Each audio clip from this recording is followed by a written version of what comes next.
We're used to seeing Formula One cars race at blistering speeds, so crashes are an almost inevitable part of the sport. But not all crashes are equal, and in fact, some have jaw-dropping consequences. So, let's take a look at the insane moment when Formula One cars went airborne.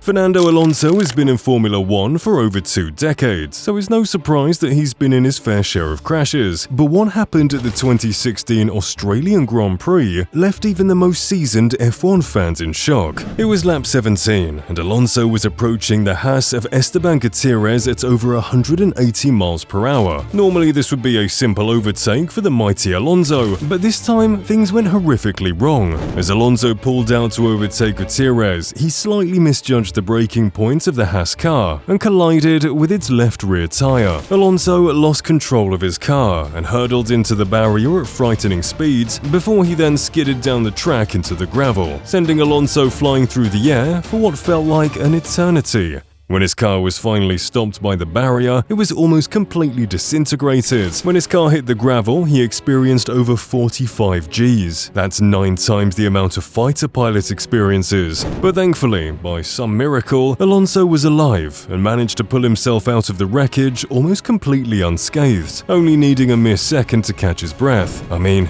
he is the GOAT for a reason.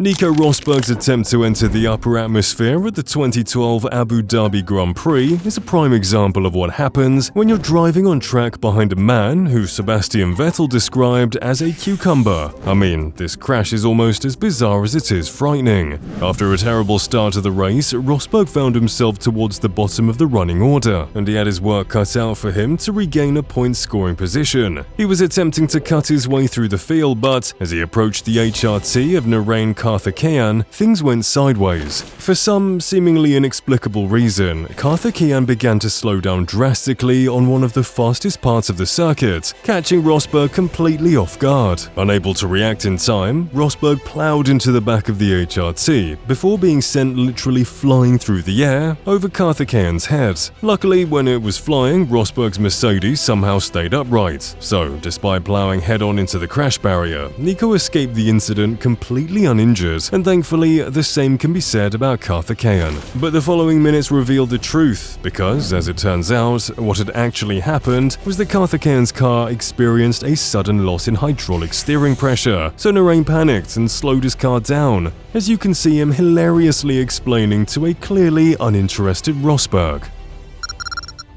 Mark Webber's crash at the 2010 European Grand Prix is genuinely jaw-dropping to watch. After an early pit stop that went wrong, Webber was running in 18th place, while his teammate Sebastian Vettel was leading the race. Understandably, Webber was desperate to regain some positions, so he chased after the Lotus of Heikki Kovalainen, who was just ahead of him. Webber used Kovalainen's slipstream to follow him at over 190 miles per hour along the main straight, but just as Webber was about to make his move, Kovalainen braked much sooner than Webber expected, leaving him with no time to react. He slammed into the rear left tire of the Lotus, sending him airborne in dramatic fashion. Not only did Webber take to the sky, but he also did a full-on somersault, hitting an advertising board before then landing and skidding along the track at over 100 miles per hour. It wasn't until he smashed into the tire barrier that his Red Bull finally came to a stop. I still can't believe that Mark walked away from this completely uninjured, and honestly, he seemed more angry that he was out of the race than shook up about the crash, as he threw his steering wheel out of his car in frustration.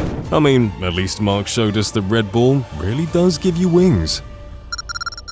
Just 2 years after his first flight, Alonso once again took to the skies at the 2018 Belgian Grand Prix, but this time things were completely out of his control, as he was instead the victim of an assault by none other than Nico. Before even rounding the first corner, Hülkenberg got a little too enthusiastic on the throttle and left it way too late to brake, ramming straight into the back of Fernando. This sent the Spaniard hurtling into the side of Charles Leclerc's Alfa Romeo, which was basically used as a ramp for Fernando to take flight. This time, Fernando's car was at least a little more intact, and all 3 drivers thankfully walked away uninjured. But this almost wasn't the case. If we slow the footage down, you can see Alonso fly over Leclerc's car before actually landing back on top of it. I mean, just take a look at Leclerc's onboard. It looked like from on board with Charles Leclerc, he wouldn't have known what was coming. You can see in this 3D render that the front right wheel of the McLaren struck Leclerc's halo with a force of over 13,000 pounds. If there was any debate about the halo in Formula 1, it was sealed after this crash, because I dread to think what would have happened if Charles's head instead had to withstand such a force. Michael Schumacher is an F1 legend, but we're not talking about him. We're talking about his slightly younger and albeit slightly less legendary brother Ralph. It seems Ralph was fed up with being in his brother's shadow, so at the 2002 Australian Grand Prix, he made a dramatic career switch to become an airplane pilot. All jokes aside, the incident began just seconds into the race. Ralph got a fantastic start, overtaking his brother, but he carried way too much speed as he approached the corner, and that had drastic consequences. Barrichello had moved left to defend against Ralph, but this caught Ralph completely off guard, and in an instant, Ralph was sent hurtling through the air. You can see his perspective here, which looks completely terrifying. His car eventually came to a stop when it plowed into the barriers, and thankfully he was unharmed. But the chaos didn't stop there. The crash triggered a massive pileup, which resulted in the retirement of 8 cars from the race. Before he was known for driving around a bright green tractor in last place every weekend, Zhou Guanyu was probably best known for his spectacular crash at the 2022 Silverstone Grand Prix. Watching this live was genuinely shocking. As the lights went out, the camera followed Verstappen, who was leading the race, but in a blink and you'll miss it moment, a car in the background looked like it had slid into the gravel at frightening speeds, and horrifyingly, it appeared to have been upside down. A red flag was called instantly, and everyone held their breath, not fully understanding what had just happened. Watching the crash back reveals the full story. As the race started, Pierre Gasly moved up the inside of George Russell, who seemed to be unaware Gasly was there. So, as Russell moved over to his left, he hit the front of the Alpha Tauri and was sent crashing into the Alfa Romeo of Zhou Guanyu. In a split second, Zhou's car then flipped and skidded down the track upside down at over 100 miles per hour.